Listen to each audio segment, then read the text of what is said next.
বৈষ্ণব সেবন না করে যেজন কি হবে তাহার গতি, ছাড়িয়া বৈষ্ণব সেবা নিস্তার পেয়েছে কেবা।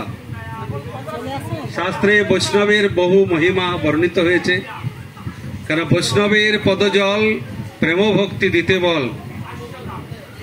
বৈষ্ণবের পাদদক সমন্বয়ে এই সব যাতে হয় বাঞ্ছিত। তীর্থ জল পবিত্র গুণে লিখিয়াছে পুরাণে, সেসব ভক্তির প্রবঞ্চন। বৈষ্ণবের পাদদক সমন্বয়ে এই সব যাতে হয় বাঞ্ছিত করুন। বৈষ্ণবের পাদ পদ্মের মহিমা, বৈষ্ণবের পদজলের মহিমা, বৈষ্ণবের উচ্ছিষ্ট মহামহাপ্রসাদের মহিমা, বৈষ্ণবের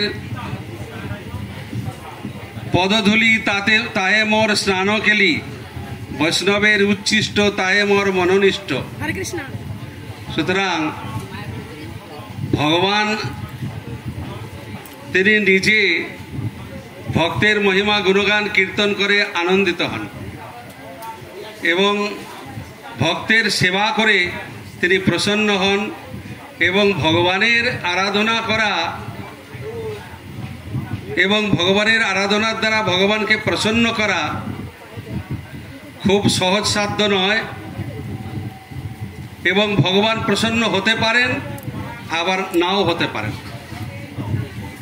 কিন্তু ভগবানের আরাধনাই শ্রেষ্ঠ সর্বোত্তম, এই কথা শাস্ত্রে ঘোষিত হয়েছে। আরাধনানাং সর্বেষাং বিষ্ণুর আরাধনাং পরম। আরাধ্য ভগবান ব্রজেশ তনয় তদ্ধাম বৃন্দাবনং রম্যা কাচিত উপাসনা ব্রজবধূ বর্গেন या कल्पिता। श्रीमद् भागवतम प्रमाणम अमलम प्रेम अपमूर्त महान श्री चैतन्य महाप्रभुर मतविदं तत्रादर ना पर।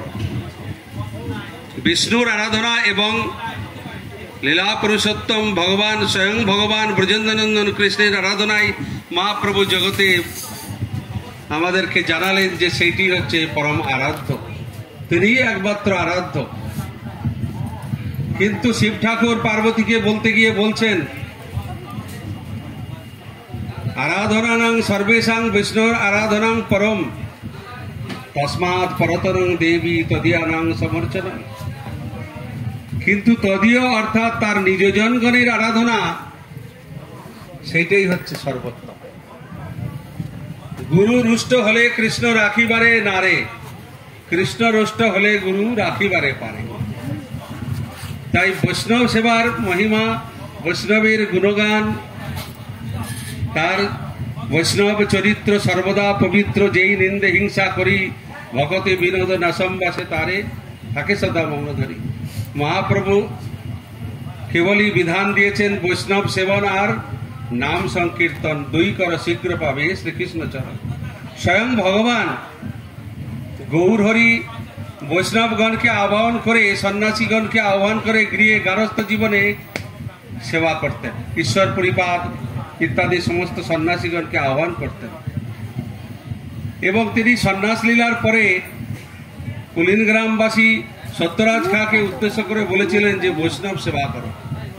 বৈষ্ণব সেবা ব্যতীত আমাদের উদ্ধারের আর কোনো পথ নাই। ভগবানের উচ্ছিষ্টকে মহাপ্রসাদ বলে, আর বৈষ্ণবের উচ্ছিষ্টকে মহামহাপ্রসাদ বলে।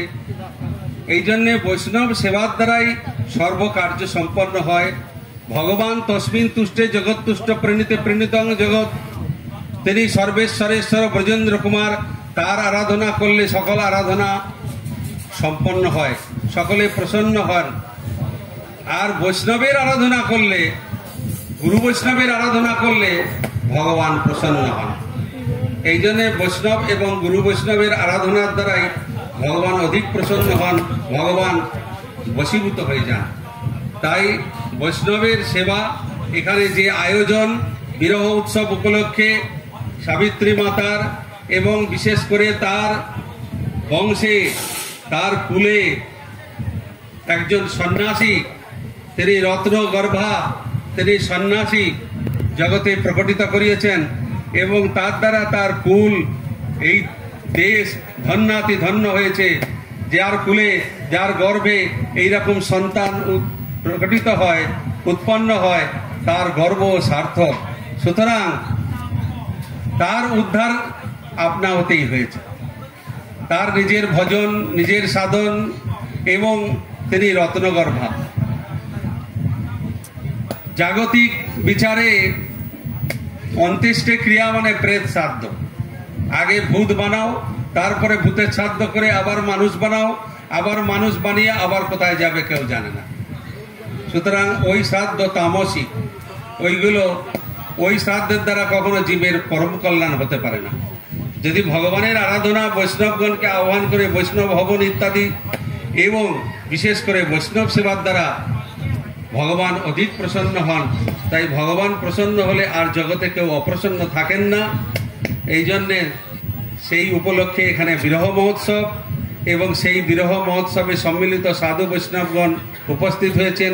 তারা প্রসন্ন হলে তার মহারাজের মাতৃদেব যাজব মহারাজের মাতৃদেব তিনিও প্রসন্ন হবেন। তিনি পরমধাম তার বৈষ্ণবের আবেদনে কৃষ্ণ দয়াময় এহেন পামরপতি হবেন সদায়।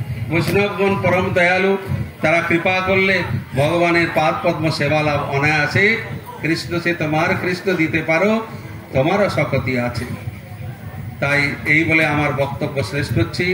তিনি আমাদের প্রতি প্রসন্ন হন, আমাদেরও যেন এরকম অন্তিম সময়ে আমরা ভগবানের স্মরণ, বিশেষ করে মহারাজ তার কর্ণের মধ্যে গীতা এবং ভগবানের নাম উচ্চস্বরে সজ্ঞানে তার কর্ণের মধ্যে প্রবেশ করিয়েছেন একজন সন্ন্যাসী।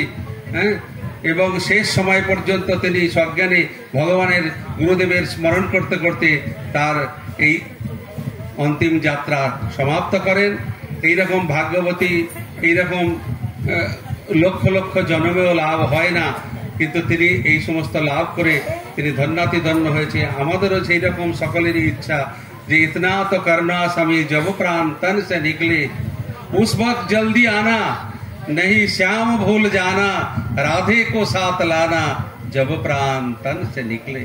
এই আমাদের গুরু বৈষ্ণবের কাছে, বৈষ্ণবগণের ভগবানের কাছে প্রার্থনা, অন্তিমকালে যেন ফাইনাল পরীক্ষার সময় যেন আমরা ভগবানকে স্মরণ করতে করতে, ভগবানের শ্রীরূপ হরিদাস ঠাকুরের মতন দর্শন করতে করতে, চিন্তন করতে করতে যেন আমাদের শরীর থেকে, এই দেহ থেকে প্রাণ যেন আমাদের ভগবানের পাদ পদ্মে সংলগ্ন হয়।